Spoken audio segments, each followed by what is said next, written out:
Alhamdulillah alladzi arsala rasulahu bil huda wa dinil haq liyudhhirahu 'ala dini kullihi walau karihal musyrikun. Asyhadu an la ilaha illallah wahdahu la syarikalah wa asyhadu anna Muhammadan abduhu wa rasuluhu amma ba'du. Kepada para santri baru baik sanawiyah ataupun muallimin, selamat datang. Alhamdulillah kalian telah melampaui bagian-bagian awal dari testing penerimaan santri baru dan kalian berhasil melewati tahapan itu. Dan sekarang alhamdulillah kita akan sampai pada masa ta'aruf.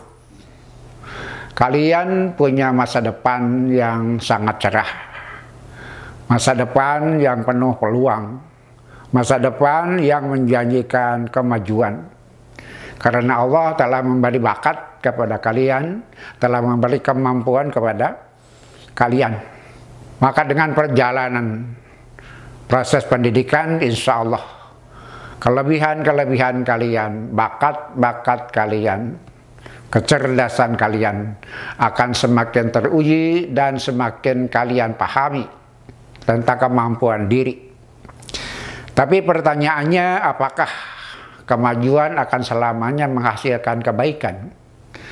Apakah sukses selamanya akan memberikan manfaat? Tidak.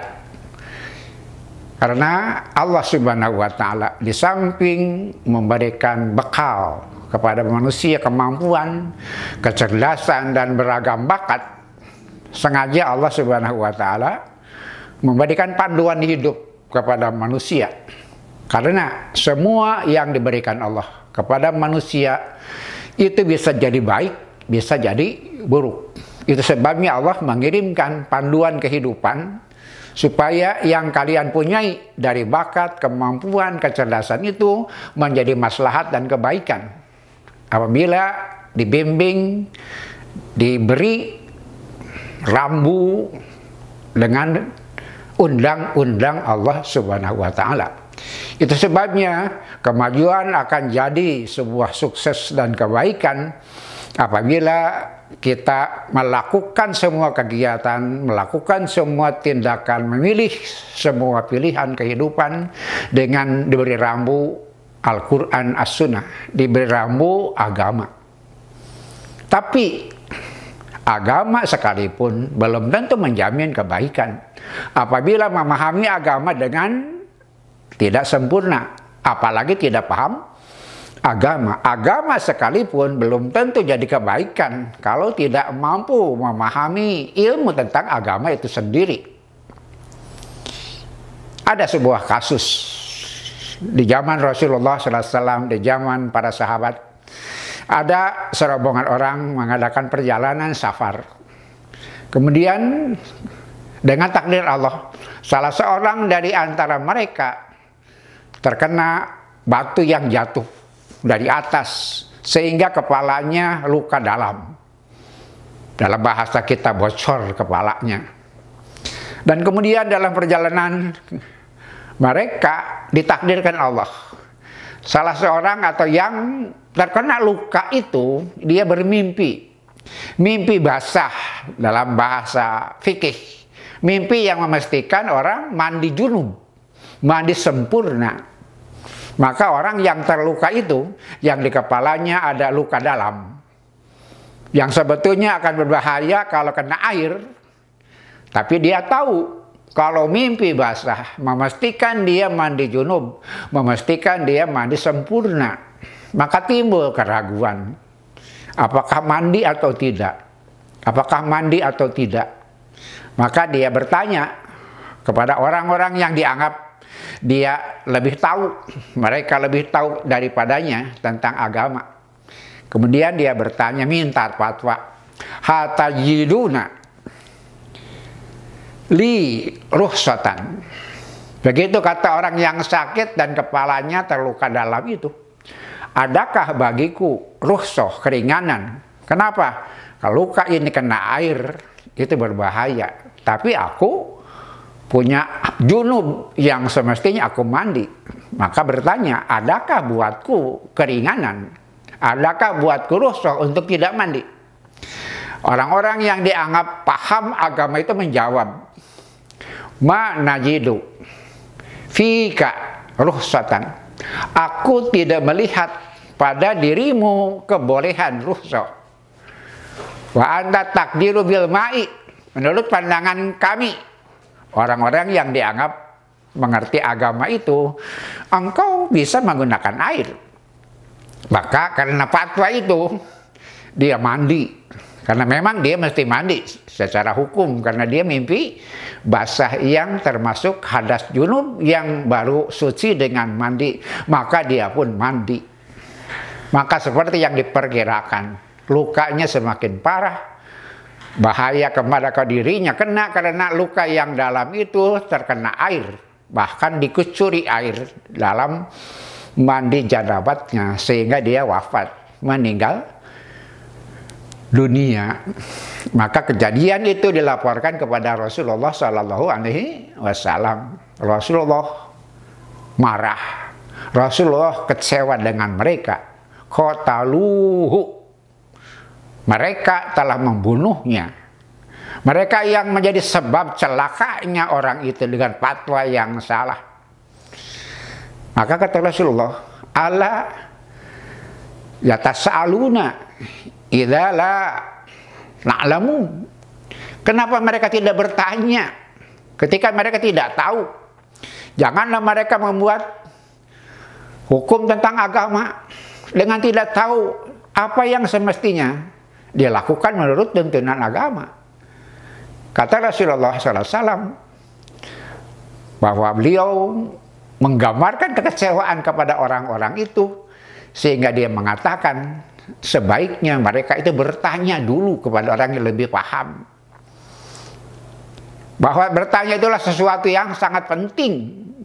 Karena memberi fatwa dengan salah, maka akibatnya adalah kecelakaan. Agama jadi cacat karena tidak memenuhi ketentuan-ketentuan hukum yang semestinya dijadikan pertimbangan dalam memutuskan hukum. Maka kasus itu menunjukkan bahwa beragama sekalipun, niat beragama sekalipun, mengamalkan agama sekalipun tanpa ilmu, bahkan kadang-kadang jadi persepsi buruk tentang Islam. Jadi gambaran buruk tentang Islam, agama itu sendiri. Barangkali yang tadi adalah kasus salah satu yang dapat kita lihat dalam sejarah. Dan dalam perkembangan zaman seringkali seperti itu.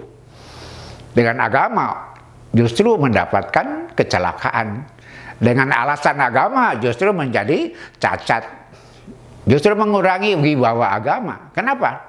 Karena memahami agama tidak dengan ilmu. Itu sebabnya Persatuan Islam, Pesantren Persatuan Islam menyelenggarakan lembaga Pesantren Persatuan Islam ini.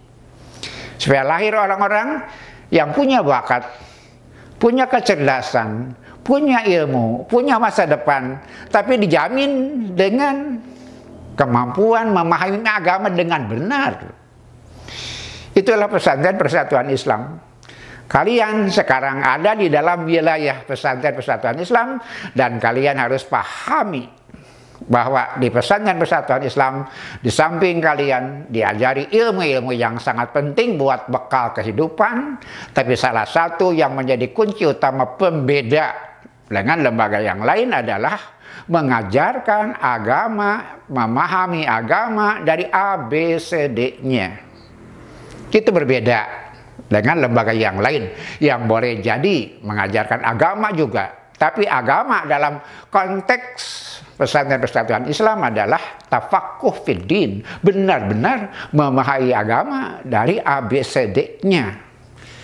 Tapi tentu saja proses ini tidak sederhana.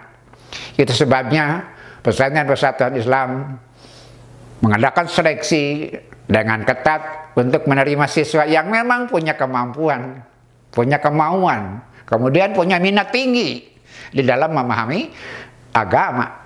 Karena apa? Karena tidak mudah. Itu sebabnya di Lembaga Persatuan Islam, terutama di Pesantren Persatuan Islam, bidang studi itu lebih banyak. Yang kalian pelajari harus lebih banyak. Berarti kalian harus berbekal lebih tinggi, berbekal lebih serius, bersemangat dalam menghadapi program-program pelajaran di Persatuan Islam. Jadi kesimpulannya, kalian sudah masuk di gerbang Pesantren Persatuan Islam dan banyak hal yang harus kalian pahami, banyak hal yang harus kalian kenali. Mudah-mudahan ta'aruf ini menghasilkan secara berangsur-angsur apa yang harus kalian pahami tentang Pesantren Persatuan Islam yang insya Allah itu semua adalah menjadi bagian yang akan menjanjikan kemajuan sekaligus kebahagiaan, sukses sekaligus keselamatan dunia dan akhirat sesuai dengan harapan kalian, harapan ibu bapak kalian, dan harapan semua masyarakat. Yang paling penting adalah harapan Rasulullah Shallallahu Alaihi Wasallam. Itu salah satu wasiat Rasulullah menjelang wafat, harus ada orang-orang yang melanjutkan risalah Rasulullah Shallallahu Alaihi Wasallam. Rasulullah SAW wafat, tapi panduan kehidupan buat manusia harus tetap bersinar di dalam kehidupan. Karena tanpa itu, bekal kecerdasan, bekal bakat yang baik, walaupun barangkali melahirkan kesuksesan, keberuntungan, dan kemajuan, belum tentu baik tanpa diberi rambu dengan pemahaman agama. Beragama sekalipun boleh jadi akan cacat, melahirkan sesuatu yang tidak sesuai dengan yang diharapkan apabila pemahaman beragamanya kurang. Itulah tugas mulia kita kepada para asatidz, kepada para pembimbing yang akan menyelenggarakan ta'aruf. Semoga bisa menggunakan kesempatan untuk membuka wawasan kepada murid-murid baru, santri-santri baru tentang Persatuan Islam dan Pesantren Persatuan Islam dan segala yang menjadi cita-cita dan tujuan adanya Persantren Persatuan Islam, yang sesungguhnya itu adalah jawaban atas harapan Rasulullah Shallallahu Alaihi Wasallam. Tapi ingat, sekarang masih dalam kondisi yang belum aman, maka semua proses pendidikan, semua proses ta'aruf, semua proses pembinaan yang akan diselenggarakan, yang akan berjalan, mudah-mudahan diikuti dengan keketatan dalam menjaga rambu-rambu prokes dalam suasana sekarang. Protokol kesehatan, rambu-rambu yang sudah ditentukan itu mesti dipenuhi. Kita menghadapi sebuah dilema dalam pengertian sebuah proses tidak boleh ada yang terlewat, tapi di sisi lain kendala-kendala masih banyak, termasuk sejak awal ta'aruf sudah harus ada di dalam rambu-rambu yang ketat dari rambu-rambu protokol kesehatan. Itu untuk keselamatan kita bersama. Semoga semua proses ta'aruf bisa berjalan dengan lancar dan selamat. Maka kepada semua peserta, saya harap mudah-mudahan bisa menyelesaikan semua program dari awal sampai akhir. Kemudian kepada para pembimbing dengan teknis seperti apapun, mudah-mudahan tujuan dari proses ta'aruf ini bisa tercapai. Saya percaya para pembimbing, para panitia sudah punya pengalaman tentang hal itu. Walaupun untuk tahun ini barangkali kehati-hatian harus ditambah. Demikian dengan harapan semoga perjalanan ta'aruf bagi santri baru Pesantren Persatuan Islam, baik sanawiyah ataupun mu'alimin, bisa berjalan dengan lancar.